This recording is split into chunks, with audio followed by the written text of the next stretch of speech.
अस्सलाम वालेकुम नाज़रीन, उम्मीद आप बख़ैर व आफ़ियत होंगे। फाइनेंस एक्ट 2022 में सेक्शन 21 है जो कि पेमेंट्स नॉट अलाउड या एक्सपेंसेस नॉट अलाउड में आएगी, यानी ये एक्सपेंसेस अलाउड नहीं होंगे। तो आज हम डिस्कस कर रहे हैं कि नॉन कैश पेमेंट्स कौन कौन सी हैं जो अलाउ नहीं होंगी। तो मैं पूरी सेक्शन नहीं पढ़ूँगा, मैं उसकी सिर्फ वो पार्ट पढ़ूँगा जो कैश पेमेंट के हवाले से हैं। आई होप कि वीडियो आपके लिए इन्फॉर्मेटिव होगी। अगर आप मेरे चैनल पर नए हैं तो सब्सक्राइब कर लीजिएगा। स्टार्ट करते हैं जी। इसकी ये आते हैं जी सब सेक्शन LA। जो क्लॉज़ L है उसके बाद एक नई क्लॉज़ ऐड की गई है जो LA कहलाएगी, और उसमें कहते हैं any expenditure bye a tax payer being a company, यानी अगर टैक्स पेयर एक कंपनी है, for a transaction paid or payable under a single account head which in aggregate exceeds 250,000 rupees made other then by digital means from business bank account of the taxpayer notified to the commissioner under section 114A। यानी अगर एक company किसी transaction के लिए single account head under a single account head in aggregate 2,50,000 से ज़्यादा एक साल में पेमेंट नहीं कर सकती, otherwise then by digital means, यानी कि उसमें क्रॉस बैंक्स है, पे ऑर्डर्स हैं, ड्राफ्ट्स हैं, या डिजिटल ट्रांसफ़र है, ऑनलाइन ट्रांसफ़र भी इसमें आ जाता है, डेबिट क्रेडिट कार्ड्स भी इसमें आ जाते हैं। तो ये सारे मोड्स जो हैं एक कंपनी के लिए एक सिंगल अकाउंट हेड में 250,000 से ऊपर आप पे नहीं कर सकते। अगर करेंगे तो वो डिसअलाउ हो जाएगा एक्सपेंस 250,000 से जितना ऊपर होगा।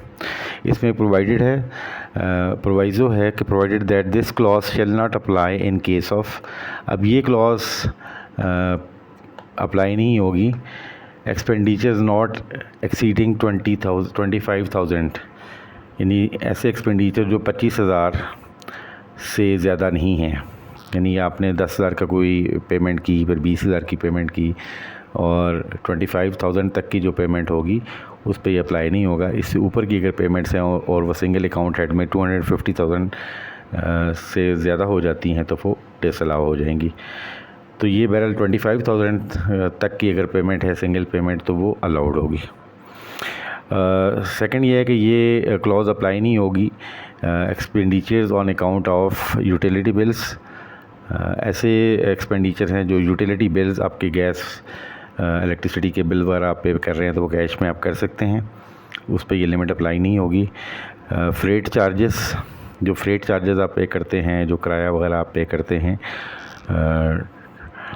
ट्रांसपोर्ट वगैरह, वो उस की सूरत में भी वो एक्सीड हो सकता है, इस पे ये अप्लाई नहीं होगा। इस तरह ट्रैवल फेयर है, आप गाड़ी का किराया, टैक्सी का किराया या जहाज़ का किराया जो है वो इसमें इससे एक्सीड कर सकता है, वो कैश में दिया जा सकता है। पोस्टेज, आपके जो कोरियर एंड पोस्टेज चार्जेस हैं उनकी पेमेंट भी अलाउड है कैश में। इसी तरह payment of taxes, duties, fees, fines and any other statutory obligations, यानी कि आप कोई टैक्स पे कर रहे हैं, कोई ड्यूटीज़ पे कर रहे हैं, कोई फ़ीस पे कर रहे हैं, फ़ाइन्स हैं आपके ऊपर, या कोई और स्टैट्यूटरी पेमेंट जो लाजमी गवर्नमेंट को अपने पेमेंट करनी है, उस पे भी ये अप्लाई नहीं होगा टैक्सेस, ड्यूटीज़ वगैरह के ऊपर। Provided further that this clause shall be effective from such date as the board में नोटिफाई, तो बोर्ड नोटिफाई जब करेगा तो तब ये एप्लीकेबल होगी ये क्लॉज, यानी कि 250,000 rupees in a single head वो मैक्सिमम लिमिट है, और इससे ऊपर अगर आप कर रहे हैं तो वो डिसअलाउ हो जाएगी। लेकिन अगर आप 25,000 या उससे कम की पेमेंट्स अगर आप कर रहे हैं तो वो इससे ज़्यादा भी हो सकती हैं। और इसी तरह आपकी जो utility bills, freight, travel, postage और टैक्सेस वगैरह की जो पेमेंट्स हैं वो भी कैश में की जा सकती हैं, उसमें कोई लिमिट नहीं है। क्लॉज एम है, ये एग्जिस्टिंग में इनकम टैक्स ऑर्डिनेंस देख रहा हूँ। Any salary paid or payable exceeding 25,000 rupees per month other than by a cross cheque or direct transfer of funds to the employee's bank account. Salary अगर आप पे कर रहे हैं अपने एम्प्लॉयज़ को तो 25,000 से ऊपर अगर होगी तो वो थ्रू क्रॉस्ड बैंकिंग चैनल होनी चाहिए, यानी क्रॉस चेक, डायरेक्ट ट्रांसफ़र या डिजिटल ट्रांसफ़र की मोड में। ये डिजिटल ट्रांसफ़र का अब फाइनेंस एक्ट में अलाउ किया गया है। ठीक है, इसी तरह क्लॉज एल जो एग्जिस्टिंग इनकम टैक्स ऑर्डिनेंस में मौजूद थी उसमें थोड़ी सी अमेंडमेंट की गई है। कंपनी की मैंने आपको बात कर दी। कंपनी के अलावा जो है any expenditure for transactions paid or payable under a single account head which in aggregate exceeds 250,000 rupees made other than by a cross check drawn on bank or any cross bank draft or cross pay order or any other cross banking instruments showing transfer from the business bank account of the taxpayer। तो ऐसे expenditure single account में जो हैं वो in aggregate 2,50,000 से ज़्यादा accept नहीं होंगे या अप्रूव नहीं होंगे या अलाउबल नहीं होंगे अगर वो क्रॉस बैंकिंग चैनल या डिजिटल मींस के ज़रिए पे नहीं किए गए।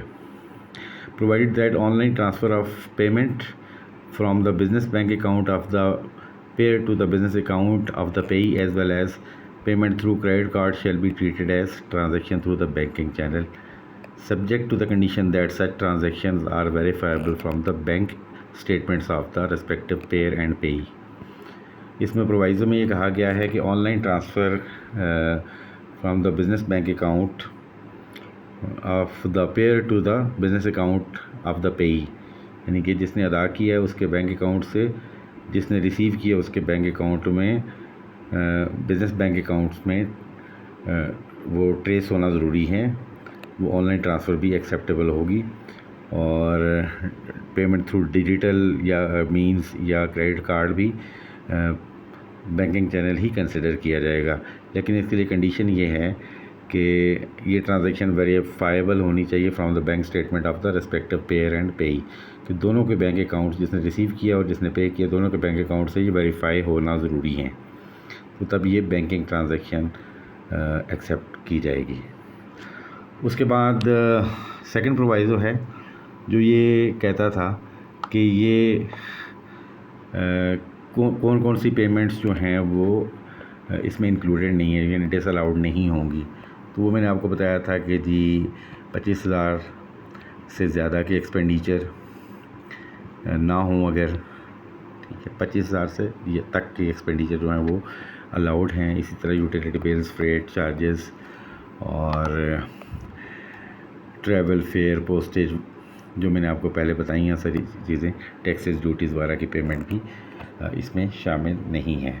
अब इसमें जो अमेंडमेंट की गई है, एक नई प्रोवाइज़ो ऐड की गई है और वो ये कहती है कि provided further also that this clause shall not apply to a company from the date clause LA has been made effective through the notification issued by the board। तो चूँकि कंपनीज़ के लिए मैंने आपको बताया कि वो एक LA प्रोविज़न आ गई, इसलिए ये जो क्लॉज एग्जिस्टिंग क्लॉज है ये कंपनीज़ की सूरत में अप्लाई नहीं होगी। तो LA जो है वो मैं आपको ऑलरेडी बता चुका हूँ। तो ये टोटल थी section 21 with respect to the payments through banking channels और या disallowance of the expenditure in case the payments are made other than by crossed banking channels या डिजिटल मींस। आई होप कि ये वीडियो आपको beneficial लगी होगी। हाजिर होते हैं नई वीडियो के साथ, तब तक के लिए इजाज़त दीजिएगा। अल्लाह ने के बाद।